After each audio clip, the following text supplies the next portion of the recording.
Today, the inside of Brunswick County classrooms looked a little different. Teachers were the ones sitting behind the desks, learning from each other. Does anybody want to share out loud? Today is all about teachers learning from teachers.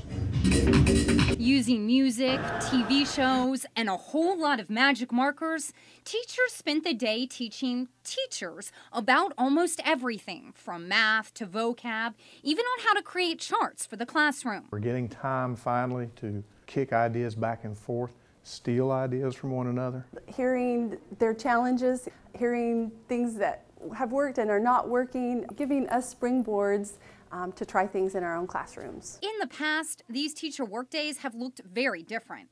Officials tell me there is usually a couple of speakers addressing large groups. It's a little difficult to connect to them when they don't understand what's going on in the classroom. Now, with over 100 different classes and workshops to choose from, they say the day is geared towards teachers and what they need or want to learn. It's been awesome. You can pick your own what you want to learn. Equally important, teachers say this time they got to hear from people going through the exact same things they are. When they're talking to someone that's in the trenches with them, they're listening to someone who has to deal with the exact same stressors they deal with. When we hear from teachers within our own county who are experiencing the same issues with parents, with resources, with material, it's nice to be able to kind of be on the same page. And it wasn't just those taking the classes that learned something. Those leading them also said they picked up a few new tricks of the trade that they'll be trying in their own classrooms very soon.